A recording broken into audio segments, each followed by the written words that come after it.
Bueno, pues aquí les muestro cómo me ha ido quedando mi muñequito, pues ya terminado, o casi casi, siempre después le pongo algún detallito, vamos a ver qué se me ocurre.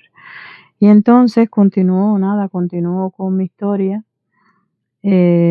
como emigrante. Al fallecer esta señora que estaba cuidando, me empiezo de nuevo en la misma carrera de siempre. A ver qué me aparecía y tal, y qué sé yo, y en esa época, pues me empiezan a llamar para hacer horas en los hospitales.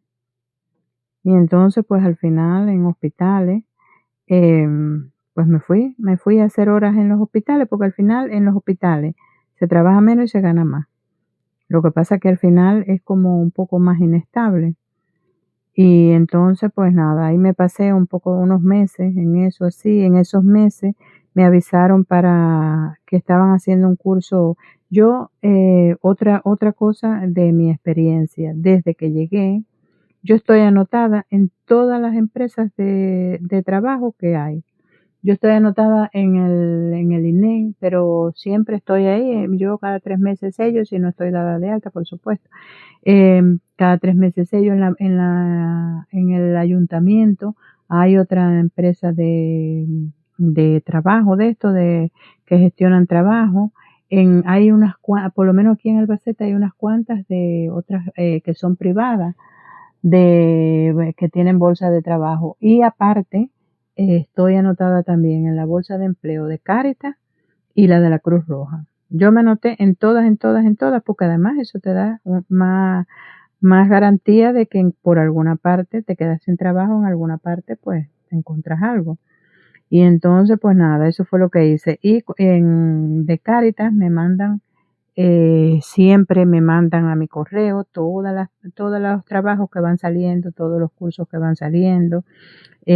Anualmente me mandan la tabla de los salarios, cómo quedan los salarios para los trabajos de esto en las casas y esas cosas, trabajadoras del hogar, como dicen ellos. Pues me mandan siempre la tabla de los salarios y todas esas cosas.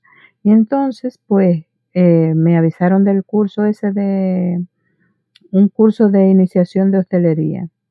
Y entonces, como lo que estaba haciendo eran horas así en hospitales, pues me fui a hacer el curso ese.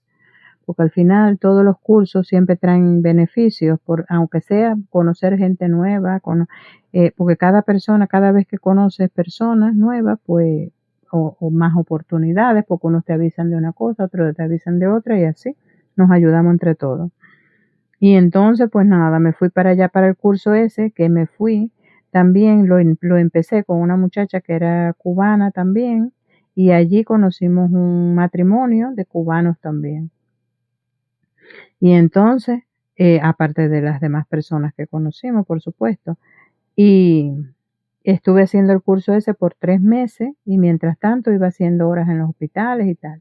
Después que terminé el curso, que bueno, que imagínate que el curso duró 3 meses, pues estuve meses así haciendo esto, nada más, el curso, horas en los hospitales y tal. Y luego de eso me llamaron un día para una señora que necesitaba que la cuidaran.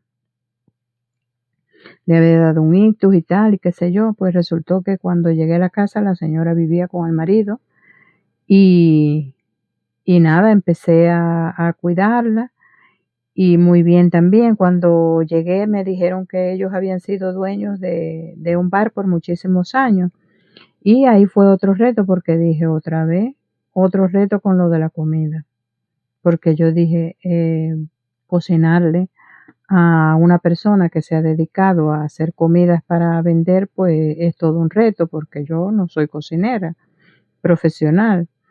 Yo sé hacer comidas en una casa, pero profesional, pues yo no soy cocinera. Entonces, pues otro reto más.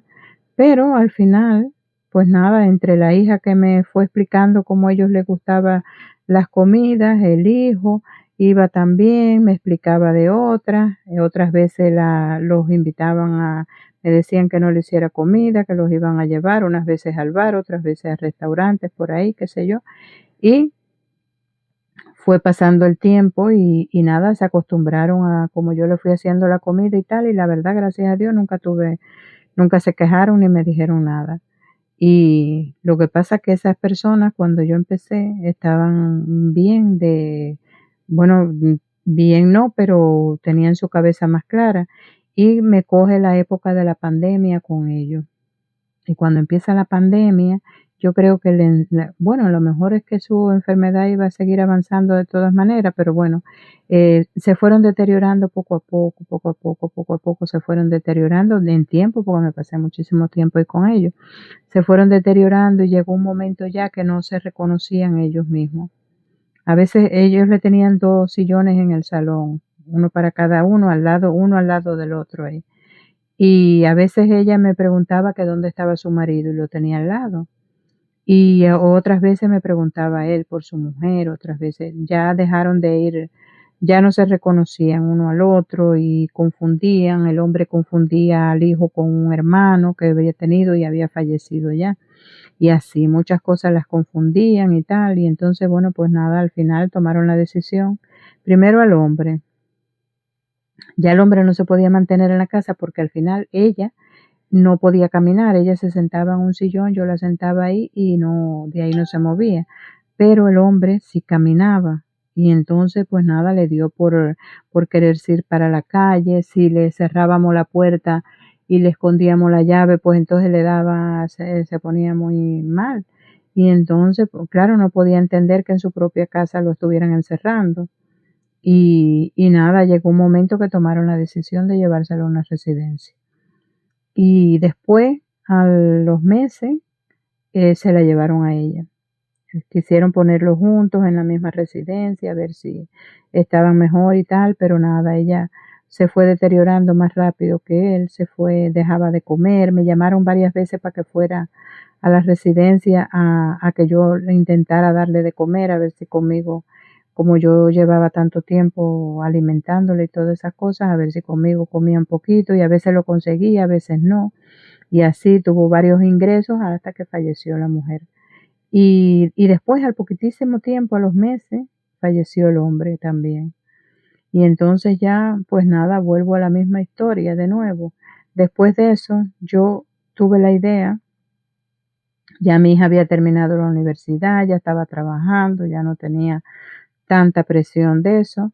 Y entonces se me ocurrió la brillante idea de pensé, dije, ya estoy cansada de estar, eh, entro, fallecen, vuelve otra vez a lo mismo, vuelvo otra vez. Cuando ya me estoy adaptando a un sitio, pues nada, vuelven y fallecen o se los llevan, como este caso, a una residencia porque ya no se deterioran tanto que ya no pueden atenderlos en la casa. Y entonces, pues nada,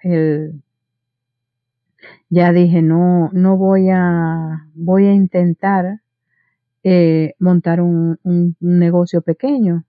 Voy a intentar montar un negocito de barrio, como le llaman aquí, y a ver qué pasa. Pero resulta que en esa época, pues empecé ahí a nada, a ir informándome, qué sé yo, a ver, porque quería montar un negocio, pero no tenía ni idea de qué. Y, y empecé, me tomé un tiempo también a caminar, caminaba, miraba los sitios que cada vez que pasaba tenían gente comprando, fui haciendo como un estudio de mercado, de cosas que había aprendido en Cuba, como hacer un estudio de mercado. Y entonces, pues nada, fui viendo los sitios que alquilaban, el tipo de negocio que llevaban y tal, y fui como haciendo eso, como haciendo un estudio de mercado a ver por qué me decidía. Y entonces, pues nada, en el próximo video les cuento por qué me decidí, por qué cosa me decidí a hacer y cómo me fue. Y como siempre les digo, por favor, síganme en YouTube, en TikTok, Facebook, Instagram,